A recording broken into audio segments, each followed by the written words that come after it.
Favourite serials இனி டிவிக்கு முன்பே சன் நெக்ஸ்ட் ஆப்ல ஜாலியா எல்லாருக்கும் முன்னாடியே பாருங்க. இப்பவே சன் நெக்ஸ்ட் ஆப்பை டவுன்லோட் பண்ணி சப்ஸ்கிரைப் பண்ணுங்க. சரி சரி வந்தா உட்காருங்க உட்காருங்க. இவ வேற முறைச்சுக்கிட்டே இருக்காளே. அப்புறம் அண்ணே, நான் சொல்றதுக்கு எதுவும் இல்லை. என் லவ் ஸ்டோரி உங்களுக்கே நல்லா தெரியும். நான் துளசியை எந்த அளவுக்கு காதலிச்சேன்னு எங்க அப்பா எல்லா விஷயத்தையும் உங்ககிட்ட சொல்லியிருப்பாரு. அதெல்லாம் கேட்டுட்டு எனக்கும் துளசிக்கும் கல்யாணம் பண்ணி வைக்கிறேன்னு நீங்க சொன்னீங்களாமே, அப்பா அதை என்கிட்ட சொன்னாரு.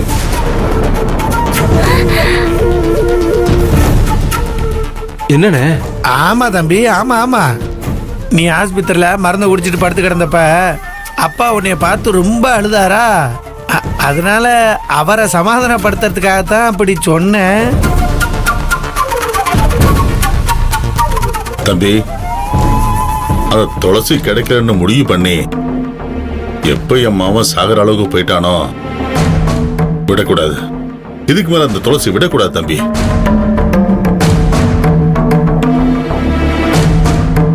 அந்த துளசி என் மாவனுக்கு கல்யாணம் பண்ணி வச்சு ஆகணும் தம்பி. ஆனா அவ எங்க இருக்கான்னு தெரியுது தம்பி.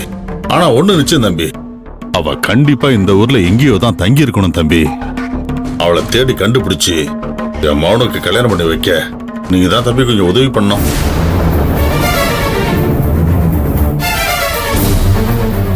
இந்த சின்னையா வேற என்ன தேடி கண்டுபிடிக்கிறதுக்கு உதவி பண்றேன்னு சொல்லிட்டாங்கன்னா அவ்வளவுதான்.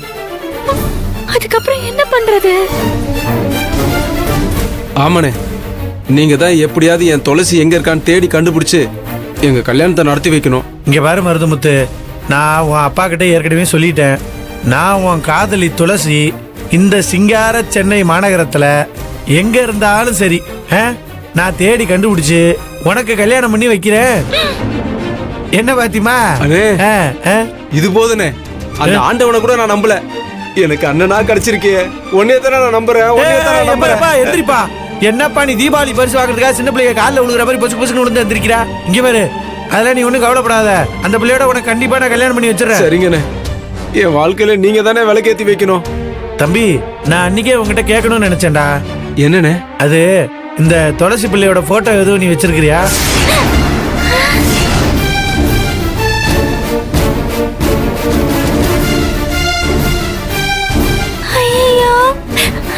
சின்னையா என் போட்டோவை கேக்குறாங்களே. அந்த மலமாடு கிட்ட என் போட்டோ இருந்துச்சுன்னா அவ்வளவுதான், நான் செத்தேன். ஐயோ அண்ணே, துளசியோட போட்டோ எதுவுமே என்கிட்ட இல்லண்ணே. அப்பாடா. என்னடா தம்பி, உன் கையில கேமரா செல்லு தானே வச்சிருக்க? அந்த பொண்ணு வீட்டை விட்டு வெளியே வர்றப்ப இல்ல கோயில்ல வயல்ல கருத இருக்கிறப்ப ஒரு போட்டோ பிடிச்சி வச்சுக்கிறது இல்லையா? அண்ணே, துளசி என்ன கல்யாணம் பண்ணிக்க மாட்டான்னு சொல்ல மாட்டான்னு ரொம்ப நம்பிக்கையா இருந்தேனே. நான் போய் அவளை கல்யாணம் பண்ணிக்கிறேன்னு சொன்னா அவ உடனே சம்மதிப்பான்னு நான் ரொம்ப நம்பினேன். அதனாலதான் துளசியை நான் போட்டோ எடுக்கலண்ணே. போட்டோ எடுக்கணும்னு எனக்கு தோணவே இல்லை. ஏன்னு போட்டோ இல்லைன்னா துளசியை கண்டுபிடிக்க முடியாதா? சேச்சே, அப்படிலாம் கிடையாதுடா தம்பி. இங்க பாரு, இந்த போட்டோ இருந்துச்சுன்னா நான் இந்த டிரைவர் வேலையில இருக்கேன் இல்லையா, அதனால எங்க ஆளுங்க டிரைவர் எல்லாருக்கும் இதை போன்ல அனுப்பிச்சு விட்டேன்னு வையேன். இந்த மாதிரி யாராவது பாத்தீங்களா, உங்க வண்டியில யாராவது சவாரிக்கு வந்தாங்களான்னு தேடுறதுக்கு அந்த மாதிரி சுலபமா இருக்கும்ல, அதுக்காக தான்ப்பா கேட்டேன். சரி சரி, இப்ப போட்டோ இல்லைன்னா என்ன? அண்ணன் என் வண்டியில பெட்ரோலை போட்டுக்கிட்டு தினமும் டியூட்டியில தான் சுத்திக்கிட்டு இருக்கேன். ஒரு இண்டு இடுக்கு சந்து பொந்து விடாம எல்லா இடமும் தேடி கண்டுபிடிச்சு எப்படியாவது துளசி பிள்ளையோட உனக்கு கல்யாணம் பண்ணி வச்சிடுறேன். இங்க பாரு, அது என்னோட பொறுப்பு, போதுமா?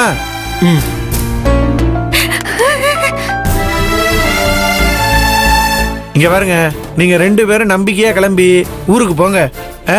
நான் கூடிய சீக்கிரமே உங்க 2 பேருக்கு நல்ல தகவலா சொல்றேன். சரி, ரொம்ப நன்றிங்கண்ணே. இந்த உதவி மட்டும் நீங்க பண்ணிட்டீங்கன்னா எத்தனை ஜென்மம் எடுத்தாலும் சரி, நான் உங்களுக்கு நன்றி கடன் பட்டவனா இருப்பேன். இங்க வாரு மருது, உன் அண்ணன் மாதிரின்னு நீ சொல்லிட்ட, அப்புறம் ஏன் நீ கவலைப்படுற? இங்க வாரு, கூடிய சீக்கிரமே அந்த துளசியை உனக்கு கல்யாணம் பண்ணி வைக்க வேண்டியது இந்த அண்ணனோட கடமை, புரியுதா? சரியா? அதெல்லாம் ஒன்றும் வருத்தப்படாத, நல்லபடியா உனக்கு கல்யாணம் நடக்கும். சரி, கிளம்புறீங்களா? சரி சரி சரி.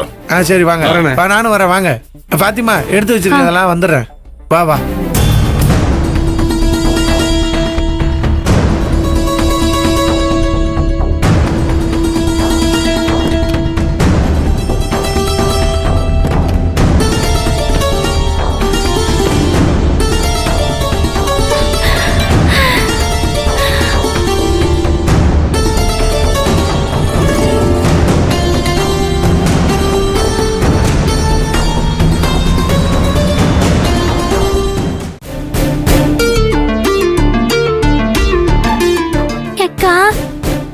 சின்னையா சொன்னதை நீங்க கேட்டீங்கல்ல? என் போட்டோவை அந்த மலைமாட்டு பைய கிட்ட கேட்டாங்க. அந்த மலைமாடு கிட்ட மட்டும் என் போட்டோ இருந்திருந்தா என்ன ஆயிருக்கும்? நல்ல வேலையா அந்த மலைமாட்டு கிட்ட என் போட்டோ இல்ல, அதனால நான் தப்பிச்சுக்கிட்டேன். இல்லனா என் போட்டோவை பார்த்துட்டு சின்னையா பயங்கர அதிர்ச்சி ஆயிருப்பாங்க. அதோட இல்லாம இது துளசி இல்ல, என் பொண்டாட்டி ஈஸ்வரின்னு சின்னையா சொல்லிருப்பாங்கல்லக்கா. அதுக்கு அந்த மலைமாடு இது உங்க பொண்டாட்டி ஈஸ்வரி இல்ல, என்னோட துளசின்னு சொல்லிருப்பான். 2 பேரும் முதல்ல குழப்பமாகி அதுக்கப்புறம் தெளிவா நம்மள கண்டுபிடிச்சிருப்பாங்கல்ல. நம்ம 2 பேரும் மாட்டிருப்போம்க்கா.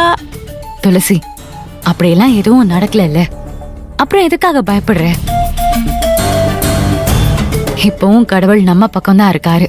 இல்லனா நீதான் உயிரு, நீதான் உலகம்னு சொல்லி உன் பின்னாடியே சுத்திட்டு இருந்த மருதமுத்து கிட்ட உன் போட்டோ இல்லாம இருக்குமா? கடவுளே நம்மள தப்பிக்க வச்சுட்டாருன்னு நினைச்சுக்கோ. அப்படி எப்படிக்கா நினைக்க முடியும்? போட்டோ இல்லனா என்ன? துளசிய நான் கண்டுபிடிச்சு உனக்கு கல்யாணம் பண்ணி வைக்கிறேன்னு மலைமாட்டு கிட்ட சின்னையா சொல்லிட்டாங்களே. சின்னையா கிட்ட நான் கட் அண்ட் ரைட்டா சொல்லிடுறேன். துளசியை தேடுற விஷயத்திலயோ அவளை நீங்க மருதமுத்துக்கு கல்யாணம் பண்ணி வைக்கிற விஷயத்திலயோ நீங்க எதுவும் தலையிடக்கூடாதுன்னு நான் சின்னையாவை நல்லா மிரட்டி விட்டுறேன். நீ கவலைப்படாத, இரு, நான் ஈஸ்வரியா மாறிடுறேன். அக்கா இருங்கக்கா, நீங்க போய் நம்மளோட ரூம்ல இருங்க. இது என்னோட பிரச்சனை, என்னோட வாழ்க்கை. அதனால இன்னைக்கு அந்த சின்னையாவை நானே மிரட்டி விட்டுறேன். நீயா?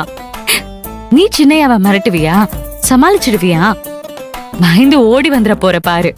இல்லக்கா, இந்த விஷயத்துல நான் சின்னையாவை எப்படி கதற விடுறேன்னு நீங்க மறைஞ்சு நின்னு பாருங்க.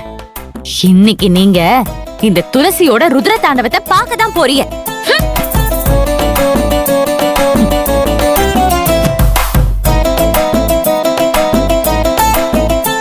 ஐயோ,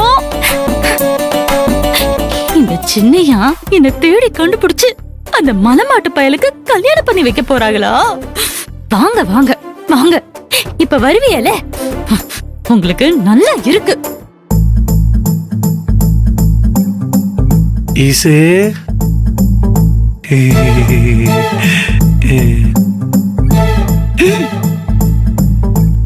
கொலகாண்டுல இருக்கா போல இருக்கு.